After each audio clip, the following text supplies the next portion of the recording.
everybody. Welcome to another amazing episode of the Power Women in Insurance podcast.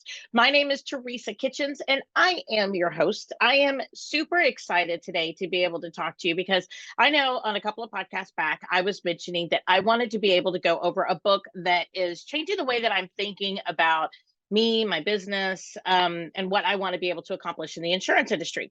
And that is called Overcoming Underearning, and it is by Barbara Stanny. And I actually listened to, and I don't actually own the book. I listened to it on Audible. Um, Another book by her called Secrets of the Six-Figure Women. And that was a very good book.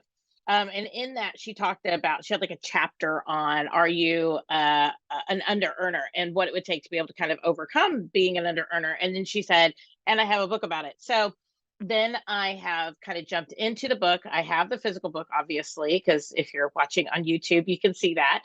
But I have so much about this book. And I'm not going to like go into how I was raised and all this other stuff because that does have a lot to do with it. But there's actually almost like a book study in this. So if you are interested in being able to do a little bit of a book study on this, stick with me. I would love to be able to do it with people, but most of the time, whenever I talk about this book with a group of people, and we do actually have a book study going on it right now, we all feel like the information in here is very personal and it's very much something that almost has a little bit of shame around it. So I've decided to do it on my own. Here we are. And just be very vulnerable. That's what I was trying to go for. Being very vulnerable, very honest about my own journey with being an under earner and what that looks like. So maybe this is you, maybe this isn't you. Maybe you can sit back and say, okay, that's not me. Maybe this can help you to relate to people in your office, in your team, businesses that you're working with, people that you're working with. And I think once you hear some of these things, you're also going to be able to say, hey, I can recognize that in myself, maybe, or in other people, even almost. And so I think that's a really big point of this book, is not just about whether or not you are an under earner, because I think we all are under earners in certain ways. I can say that my husband is amazing. He's a great salesperson. He thinks everybody wants to do business with him. And of course, I'm sure they do. But he also has certain tendencies in this direction for other things in life, not maybe sales or work, but with other areas. And maybe we'll talk about that a little bit, but maybe not. But I know that even people that I feel like are really, really, really strong salespeople, even people who are very secure in themselves and not under earners, I do feel like we all have some tendencies in here and things that hold us back. So I'm super excited to jump into this. We're really going to break this up into 3 different sections, maybe 4, but stick with me. And we will go ahead and we will chat a little bit about how to overcome under earning. So stick with me. All right. So the book actually begins with a great parable in the very beginning. And the parable, and I'm going to paraphrase it for you, but the parable is really about that big, hairy, scary thing in our life that when we look it in the eye, it's not as scary as we think it is. So it could be anything. I mean, it could be maybe driving a car. It seems like it's really, really scary, right? When we're younger.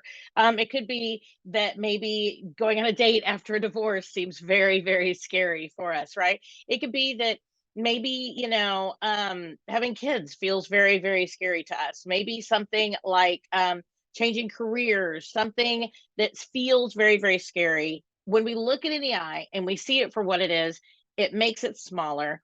It brings it down to our personal level, and we can honestly connect with it different. And all of a sudden, it actually gets smaller than us, and we realize that we can overcome. That it doesn't need to control us. We are the things that control ourselves. And I actually have this armband on today. And it doesn't really, I guess it kind of sort of goes with my teal sweater, but anyway, it says on here, I don't think you can actually see it. But anyway, it says nothing ever changes until you change. And I actually got this from church, and it's like nothing in your life will change unless you change. So that's kind of what this is about, is that by taking our big hairy fears that we have and looking at them very honestly in the mirror, that maybe we can turn around and be better people because we will change on the other side of that. So let's get started. I love that parable because it really sums up the beginning of what the whole book is really going to be about. And it's really about the concept that we as individuals, myself right there, get so overwhelmed by what if, or maybe I can't, or um, what if I don't? Like, what if I put everything into it and it doesn't work out that way? And we're going to talk about that a little bit more. Um, I really feel like they say specifically that people only use a certain percentage of their brain, only percentage of their muscular structure, a percentage of what they're capable of doing and being. And I'm really, really into the idea of figuring out what that looks like for myself. So come along with my goals and my journey on this conversation. Um, Chapter one, it's all about laying the groundwork. All right. It's all about understanding. And I loved this definition of stress in the first section of the book, because it says stress is under earning and worrying about the future. I do that all the time. I worry about the future all the time. I think I even say on here a lot that that I can't sleep at night on a fairly regular basis. And a lot of it's just worry. A lot of it's just worry. And I'm doing better with it. I'm actually doing a lot better with it due to some things I've changed in my own life. But that is the stress of under earning, is worrying about what the future holds and what we can and cannot do with what we have. But under earning is designed or defined as earning below one's potential. So it doesn't mean we're earning little money. It doesn't mean we don't earn any money. It maybe means that we're under earning based on our potential. So I can guarantee you right now, I am under earning for my potential because I reinvest so much into the business and I reinvest into my people. And if like there's a charity that wants something, I will invest in a charity or whatever. But a lot of that also gives me a feeling of being wealthy. For me, being wealthy is different maybe for other people. I want to be able to see my bank accounts are in a good status, but then also I want to be able to love on the people around me. That's very, very important for me. Other people, it might be a big house or a fancy car or big trips with their family or more of a outgoing lifestyle than what I have specifically. I Part of me would love some of that, but another part of me knows that that's not really who I am. I love my low key lifestyle. I love to go visit people that I love. I love to just invest in people. I love to do that. And not that people have a more outgoing lifestyle don't. It's just maybe they just spend money on different things. I have a really good girlfriend of mine from high school. Her husband loves to travel, but they go without a lot of the basic things that in my mind they're basic things so that they can make sure that they travel because that's a priority for them. And that helps him to feel successful and wealthy, and it helps him to decompress from his job and create memories with their children. And they have been all over the world. And I am extremely jealous of that. But simultaneously, I can send a text message and say, hey, this, and she'll be like, no, we don't do that because it's $10 a month or something. And sometimes I'm like, really?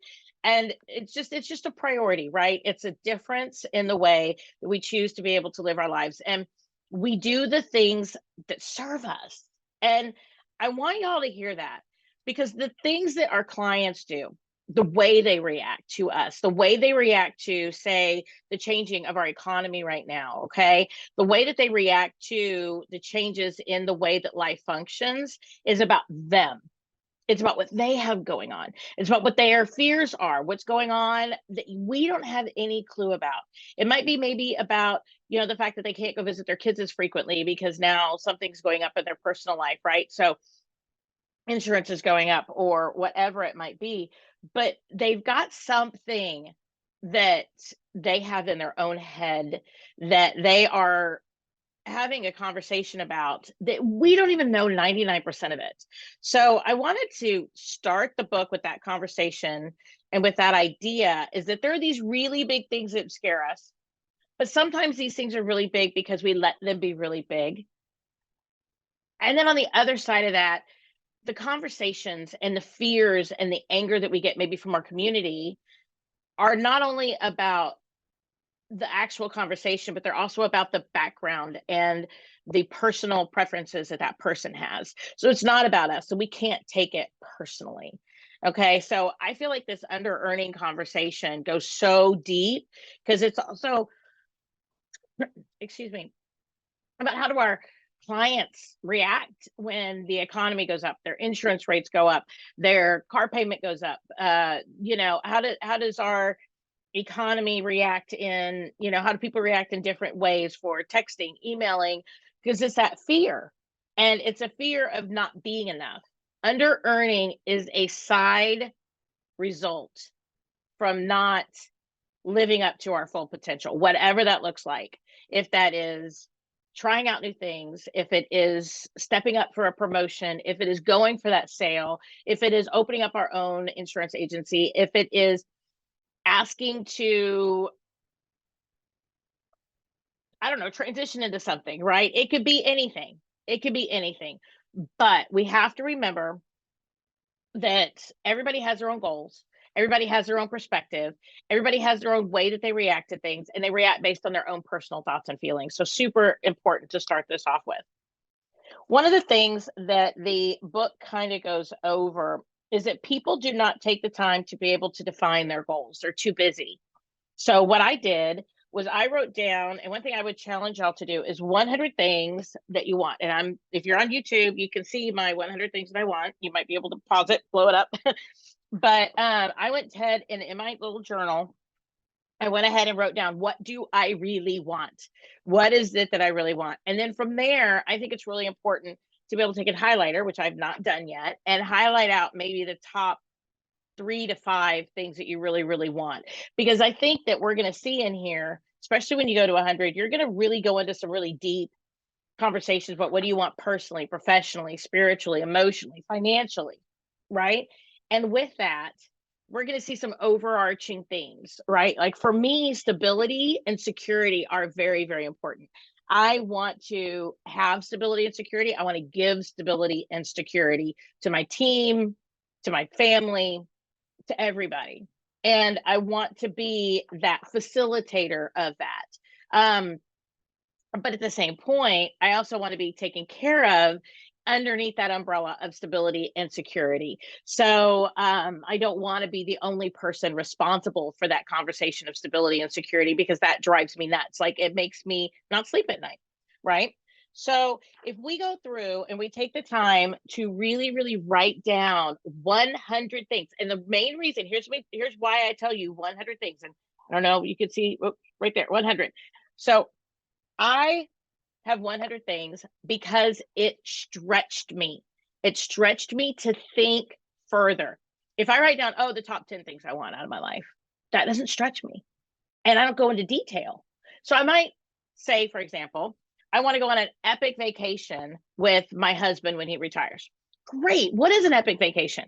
Where would it be? How much would it cost? How long would we be gone? Right? Where might we go? What do we want to achieve while we're there? Is it something touristy? Is it something more relaxing? Is it something that we want great food for? What do we want? What do we want to see? What do we want to hear? What do we want to taste while we're there?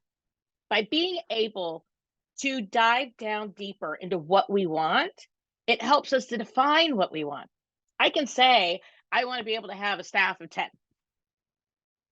Well, what if they're just sitting around doing nothing all day? That's not the staff of 10 people that I want to be able to have to help run my agency, right? There is definitely different definitions of that.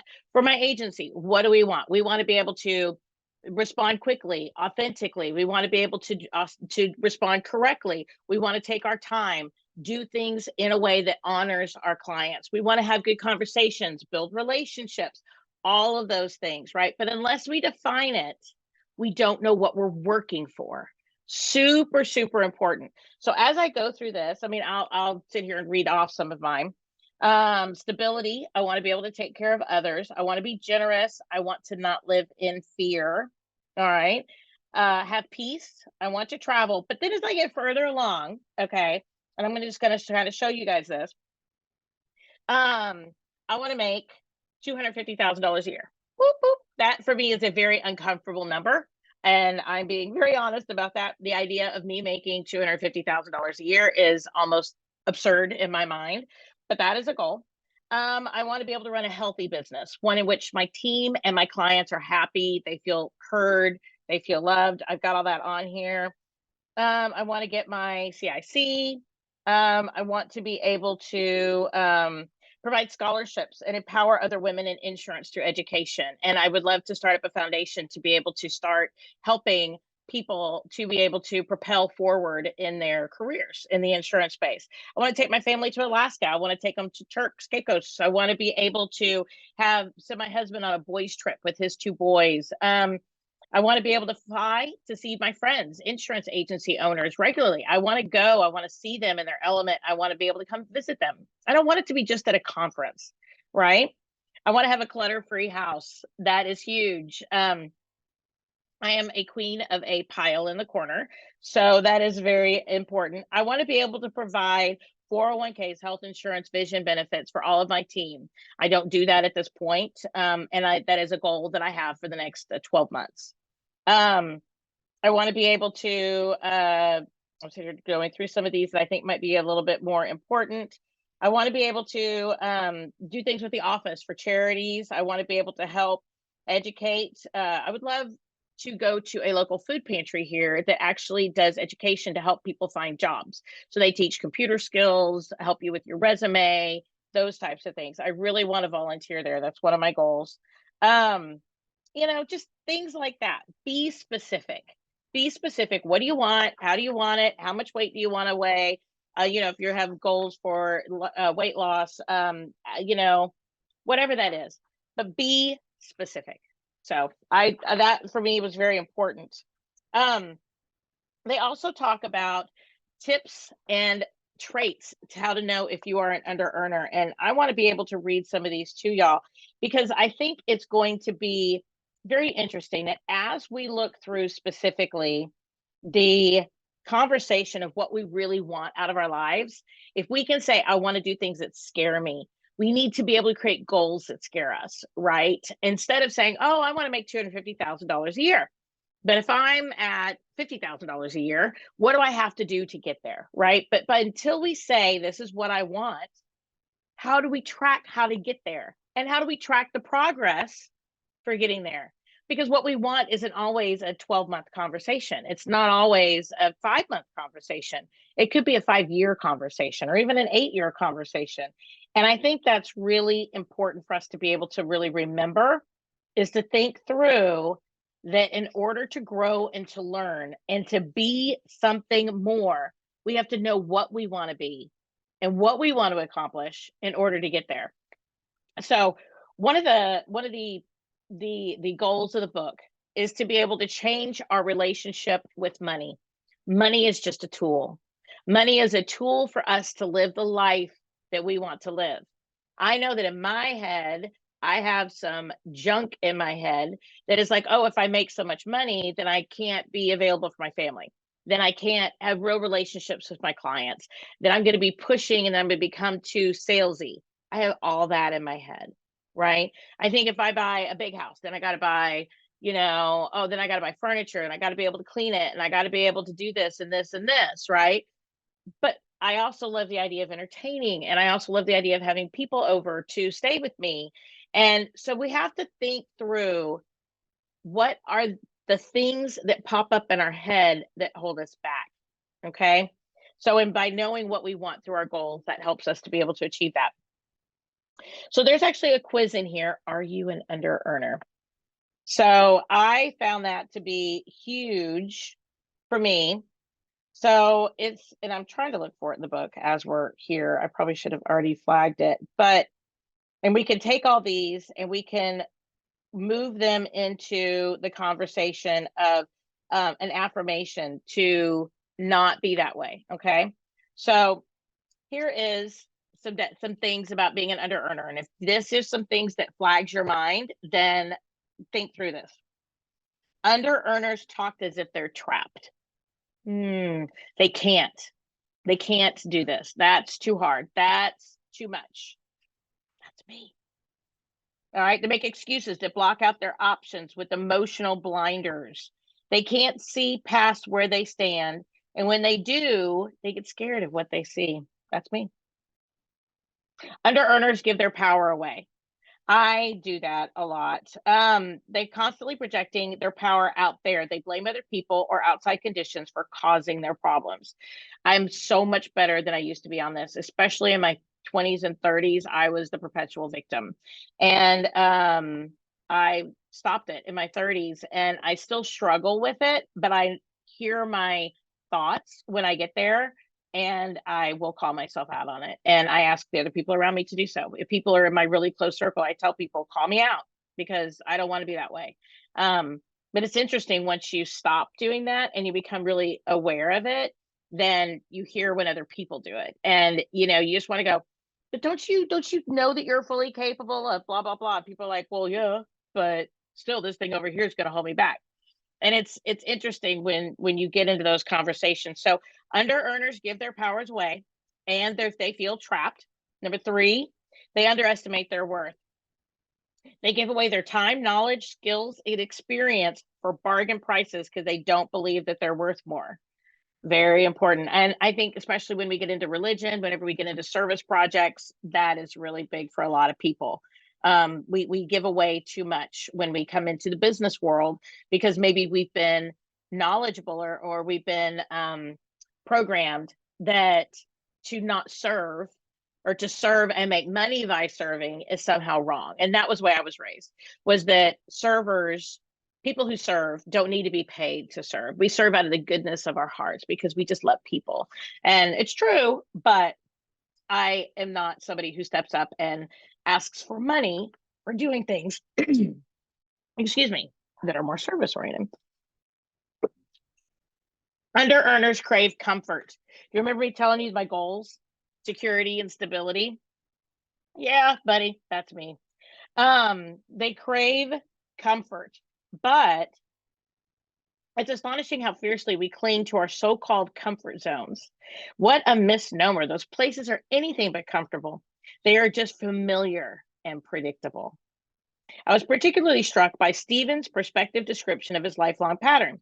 If I get too far below my comfort level, I make a big push to try to earn more. If I go on out and I drum business, I'll call a friend who owes me money or whatever it takes. But the reverse also happens. If I make a lot of money, I spend everything I have to bring me back down to my comfort level, which is where I am now. And I hate this comfort level, but it's almost as if the motivation isn't there to take me higher. What Stephen didn't realize is that he got something in exchange for his low pay. We talked about this earlier. I'm sorry for our conversation. We talked about this earlier. People do things that serve them for whatever reason that looks like.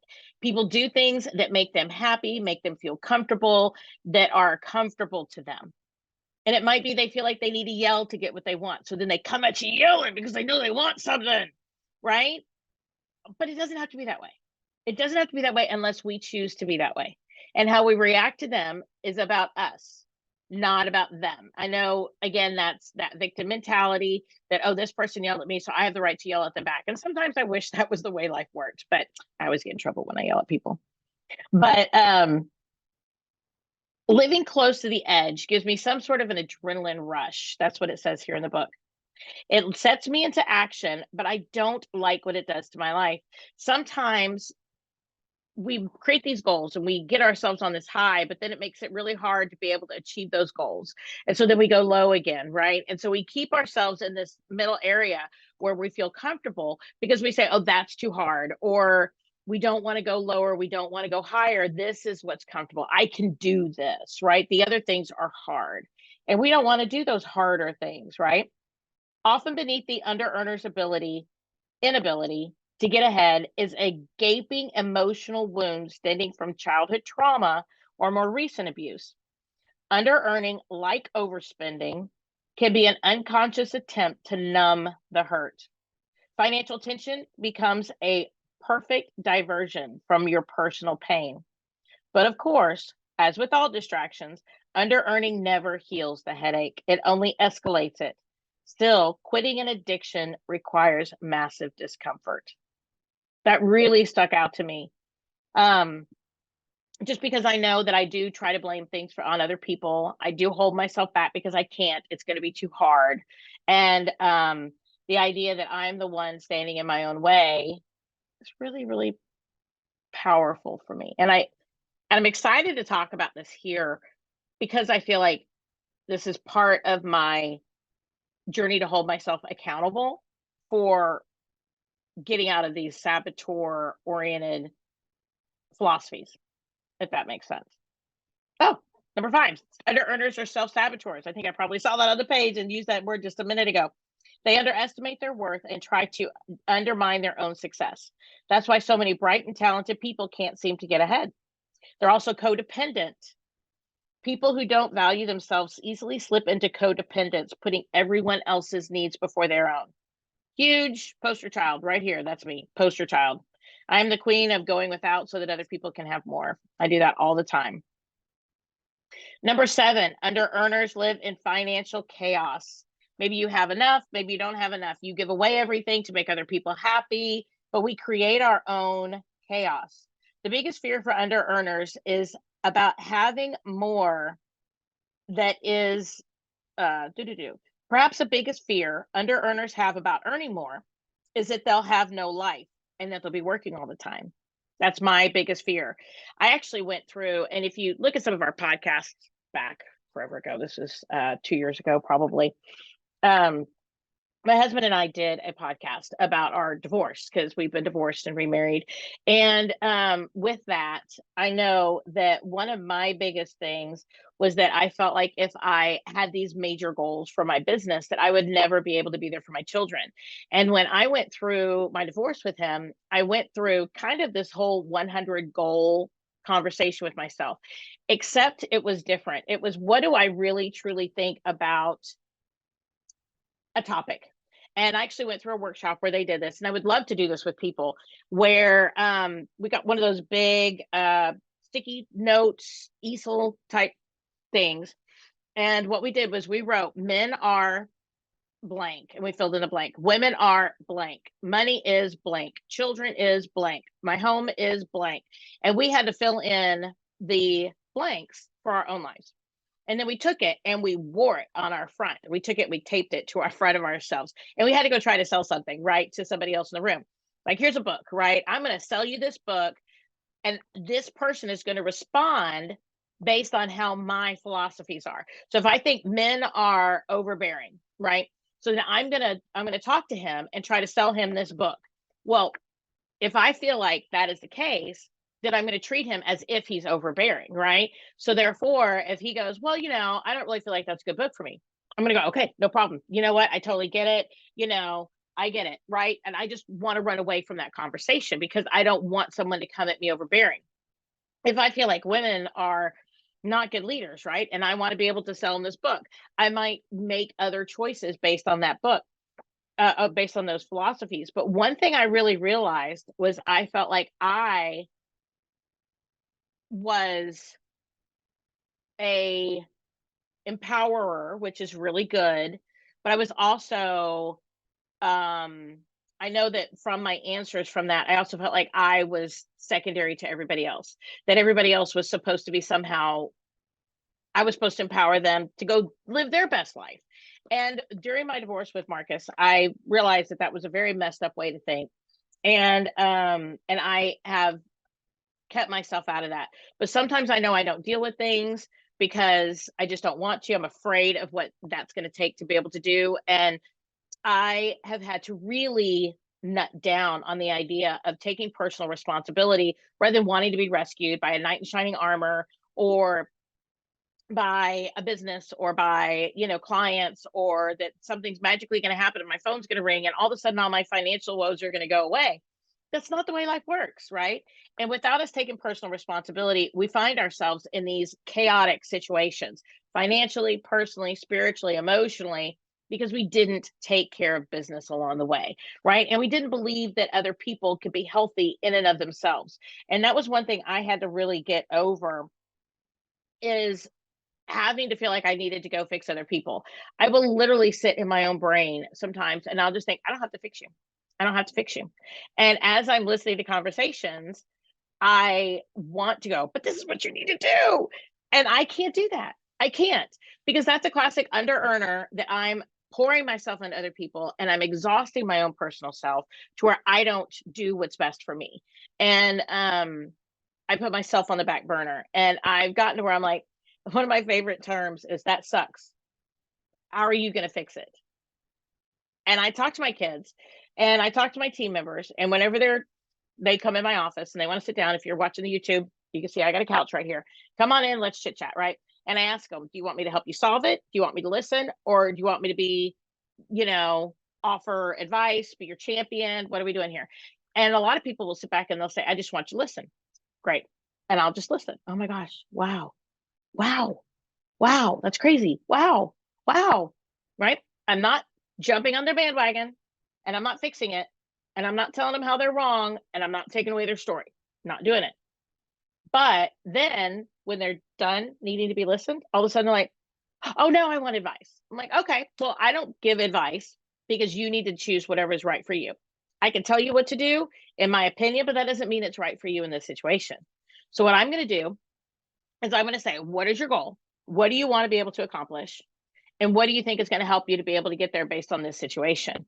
And I have found that people are much more receptive to that. And I don't have to come up with all the answers. And I don't have to worry about the chaos of people listening to me, not listening to me. I'm successful. I'm not successful. I'm a good friend. I'm not a good friend. You know, because now it's like they have personal ownership for their life. I have personal ownership for my life and what I bring to the table. And for me, that is very important, that I do not have to take personal responsibility for other people. And therefore, I do not have to pass off my personal strengths or my personal power. That's a really good word, power. Number 8, under earners are vague about money and success. Again, make your list of 100 things you want. What means success to you? One thing that I have learned about me is that I was raised in a little town in Wisconsin and a little town in Iowa. I was in both, and neither one of them had a McDonald's. And on the way, we went to church in one city and we started at our home. And then we moved 45 minutes away to go to another town. And there was not a McDonald's there either. But in the middle, there was a town with a McDonald's. And I remember we would go back for church to the original town. And every single Sunday, I'd be like, oh, I want to go to McDonald's for lunch or whatever. My parents were like, oh. And then for whatever reason, we couldn't afford it. Something else was up. Mom's already cooked at home, all those good things. And of course, it was not healthy for me. But I remember, it was a special day when you could stop off at McDonald's. And it was like almost your birthday. It was so special. It was so special. And I know now that whenever I'm in a bad mood or whenever I'm having a bad day, I'll make comments about this. I love to go to McDonald's and get whatever. And I think it's played into a lot of my weight challenges that I have, because to me, to not allow myself to do that, there's something that is hurting myself mentally by not having that freedom to be able to do something that small.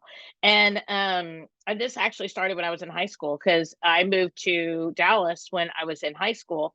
And I remember every morning it was a privilege that because I was making my own money at that point, I worked full time. And I was able to go to McDonald's for breakfast in the morning. And I remember thinking that was like the biggest thing ever for me.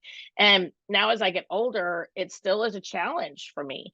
And it's one of those things where I haven't really addressed that as much as I should, but I'm vague about what success looks like for me personally and my health, because I know that that means I need to really get my head out of McDonald's. And I don't go that much. I used to go all the time.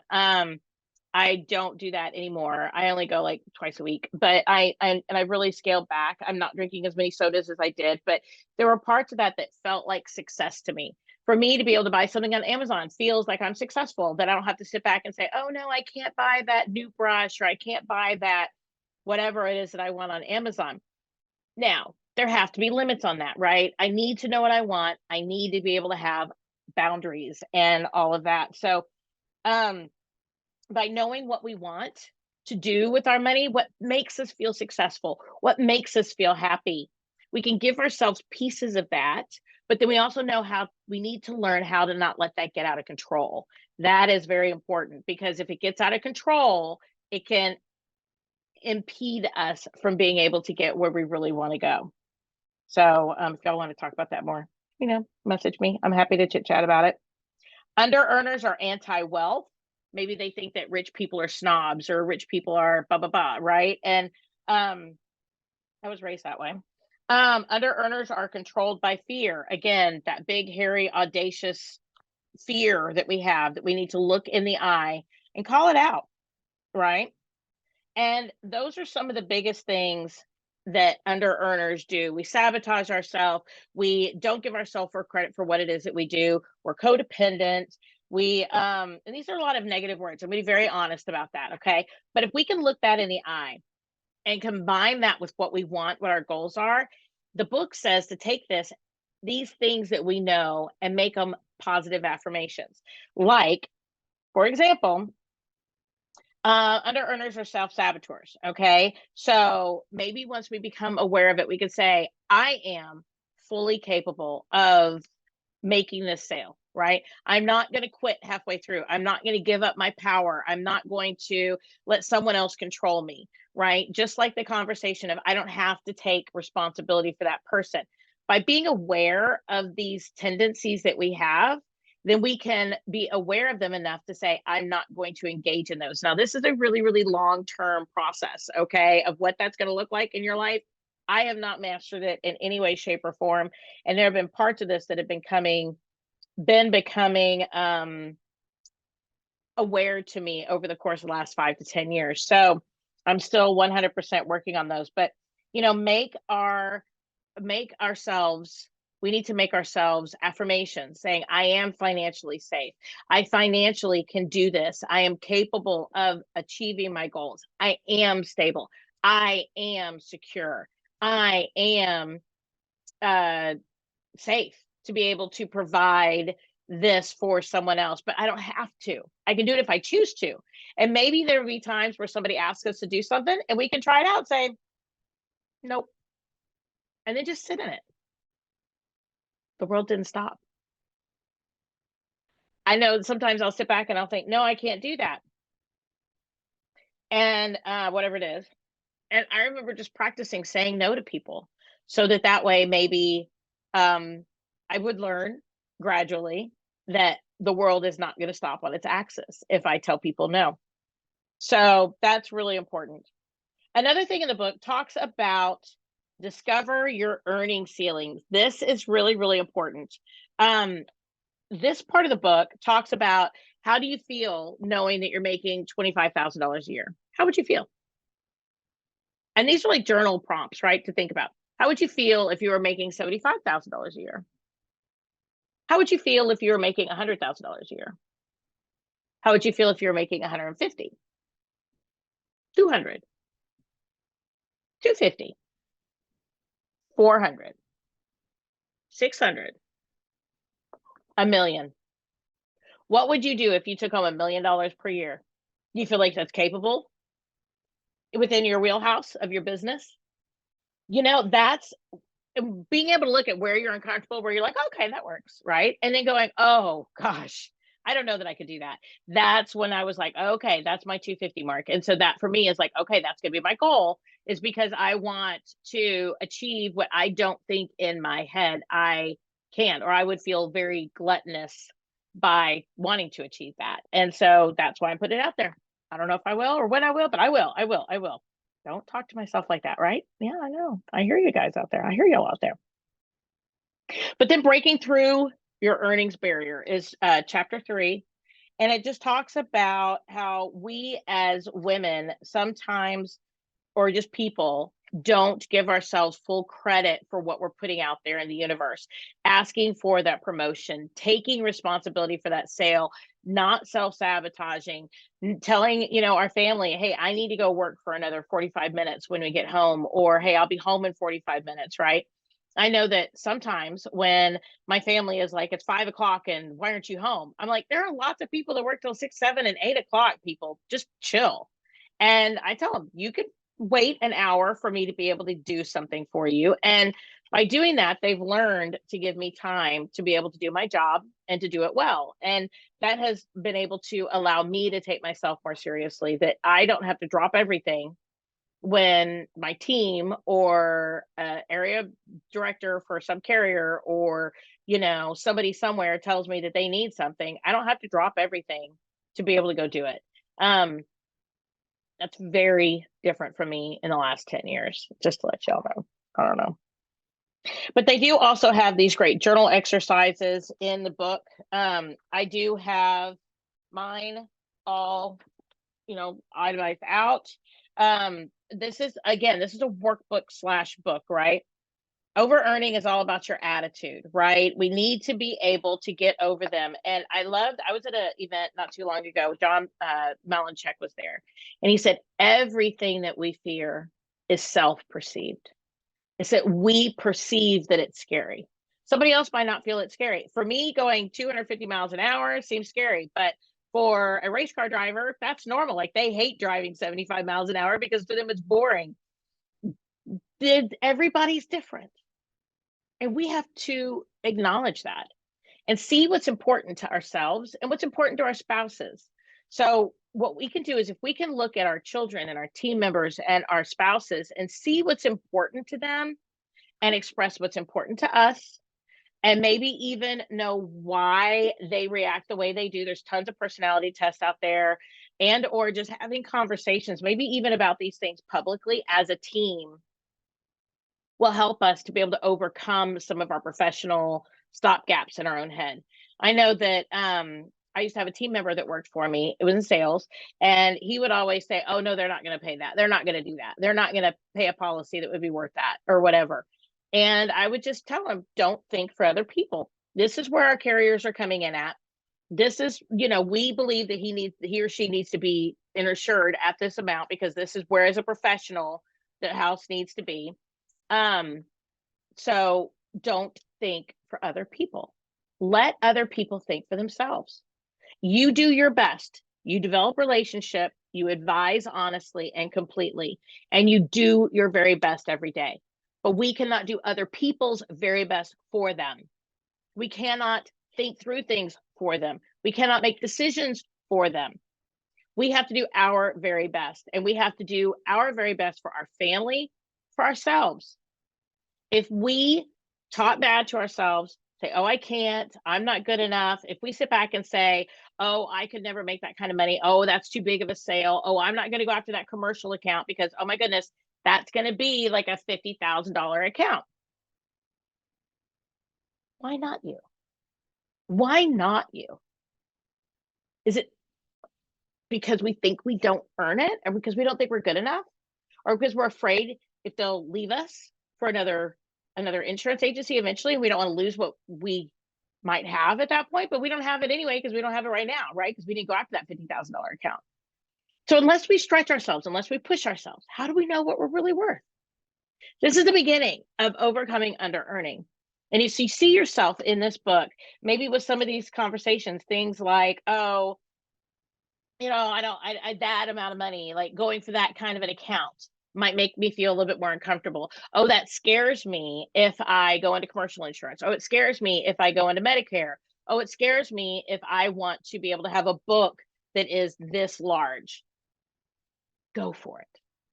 And by being able to identify what scares us, by being able to work through why it scares us, what it's going to take to overcome it scaring us, we can look that monster in the eye, and that monster will get smaller and smaller and smaller. And it's no longer a scary monster. Now, all of a sudden, it is fully achievable. And we achieve it. We've achieved it. So I just want to encourage y'all.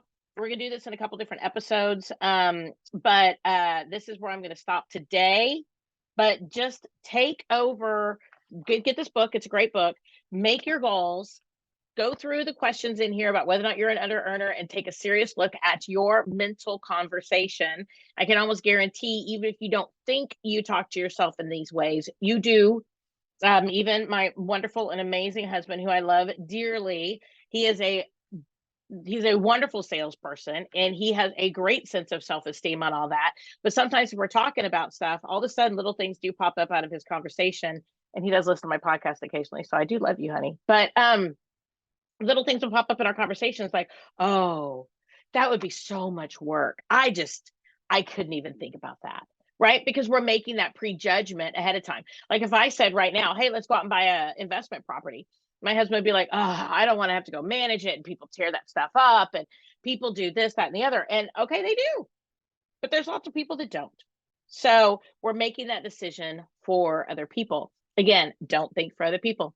Go on out there, everybody. This has been another amazing episode of the Power Women in Insurance podcast. My name is Teresa Kitchens, your host. Reach out to me on Facebook. I would love to be able to chat with you about this topic, or any of the other topics of the almost 300 episodes that we've done. And I would love to be able to chat with you a little bit more about how you are approaching your career, your business, and what it is that you're doing. And watch us as we do more episodes on overcoming under earning. Everybody, we do release a new episode every single Wednesday. So make sure that you subscribe on Apple iTunes, Google Podcasts, Spotify, all of those. Okay. Wherever you see your favorite podcast, that's where I'm at. All right, everybody. Have a wonderful week. Talk to you next week.